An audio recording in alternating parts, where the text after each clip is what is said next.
Alright, what's happening everybody? Welcome to the Sports News Insider College Football Blog. I'm your man Akeem McCall, giving you my Week 10 key matchups and predictions. For today, I'm going to post two videos. The first video giving you my top matchups to watch, and for the second video, I'm going to talk about the game of the week and give you a breakdown at that. Number 1 LSU against number 2 Alabama. There's a lot to explain for this matchup. It's pretty much the matchup of the year, and I need to give you an individual video for that particular game. But first, I'm going to give you the other matchups to watch this week, starting with Temple at Ohio. This is going to be a good MAC conference game. Both teams just one loss, but I'm going to have to go with the Owls in this game because they have a better running game, plus their defense just allows 10 points per game, so I'm going to have to go with Temple over Ohio. Next, Florida State's going to be playing at Boston College. Boston College finally got their first ACC victory last week against Maryland, and FSU, they've actually been undefeated for the past 3 games. They're on a 3-game winning streak, and I think they're going to get win number 4 over Boston College, so I'm going to have to go with the nose in this matchup.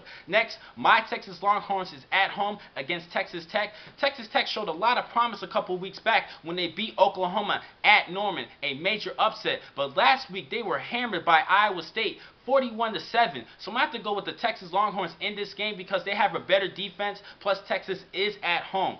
Next, West Virginia is going to be playing against Louisville. This is going to be a true Big East showdown between both these two decent teams. West Virginia, I'm a little disappointed in this team because they have been struggling. They were my Big East favorite, while Louisville, they ended up topping Syracuse last week 27-10 due by a brilliant effort from true freshman quarterback Teddy Bridgewater, and I think he's going to look forward to playing against this tough West Virginia team. I'm going to have to go with West Virginia in this matchup because it's at home, and I believe that Geno Smith is going to get everything together and forget about their loss against Syracuse a couple of weeks back, and I think the Mountaineers are going to prevail in this game. Next, Texas A&M is playing at number 6 Oklahoma. This is going to be a good Big 12 matchup. Texas A&M is looking to ruin Oklahoma's chances of winning the Big 12 championship, and last week they lost to Missouri in overtime 38-31. Their defense has been shocking to me. I thought their defense was going to perform well this season, but they have been struggling, and Oklahoma, they're a pass-happy team, plus they have a good running back in Dominic Whaley, and they're at home. I have to go with Oklahoma because their defense is a lot stronger than Texas A&M. The best bet for Texas A&M Aggies, they really need to depend on their passing attack, just like how Texas Tech did against Oklahoma. Their only bet is by throwing the football well and efficiently. So I'm gonna have to go with, Oklahoma Sooners. I think their defense is just gonna have a good game over Texas A&M. Next, a good Conference USA East showdown between Southern Miss and East Carolina. Both teams just one loss in conference play, but Southern Miss, they are now ranked 25th in the nation with just one loss. They have a good dominant team in the Conference USA. They're actually up. They could actually play against Houston in that Conference USA championship. I'm gonna have to go with the Eagles over the Pirates. Next, another Big East game between Cincinnati at Pitt.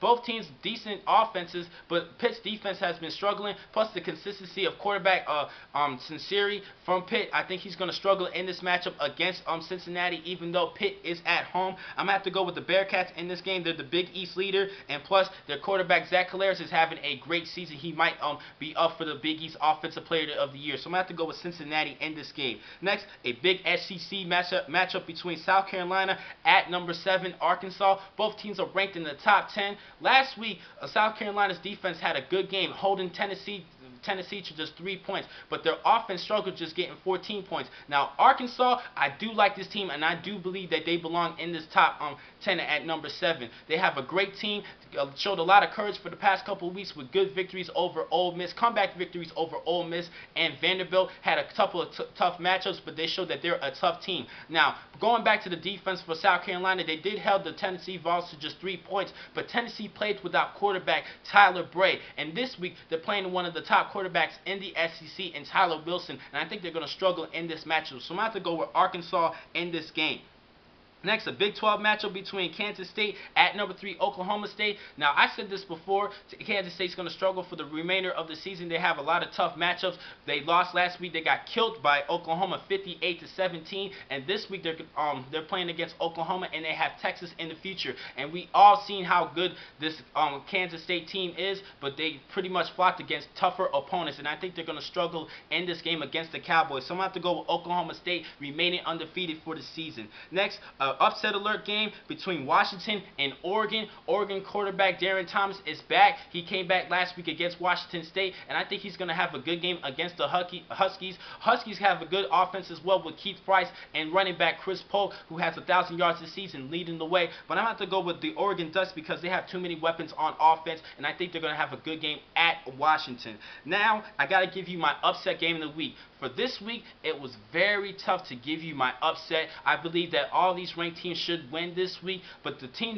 that I believe that is most vulnerable of losing this week is Michigan at Iowa. Michigan has a good team. They had a great win last week against Purdue. They have a good running back in Fitzgerald Toussaint and a good compliment for Denard Robinson, but they're playing at Iowa. Iowa lost last week to Minnesota. Minnesota rallied back, but I think they have a good team, especially showing the explosiveness of Marcus Coker last week, who had over 250 yards rushing, and I think he can have a good game against the Wolverines. The Wolverines do have a good defense, but they have not been playing against the top competition of the Big Ten just yet. The only team that they played that was great is Michigan State, and they lost to them, and I think they might lose to this matchup. I really do not think that Michigan's going to lose to Iowa, but as I promised, I was going to give you an upset game of the week, and I think that Michigan is the team that's most vulnerable of losing this week. So I'm going to have to go with the Hawkeyes in this matchup. Now I'm going to, like I said just before, I'm going to give you my second video later on today, giving you a breakdown of the LSU-Alabama matchup, and I'll give you a complete breakdown of all the players for this game. Thank you for watching today's blog. From Sports News Insider, I'm your man, Akeem McCall. Be easy.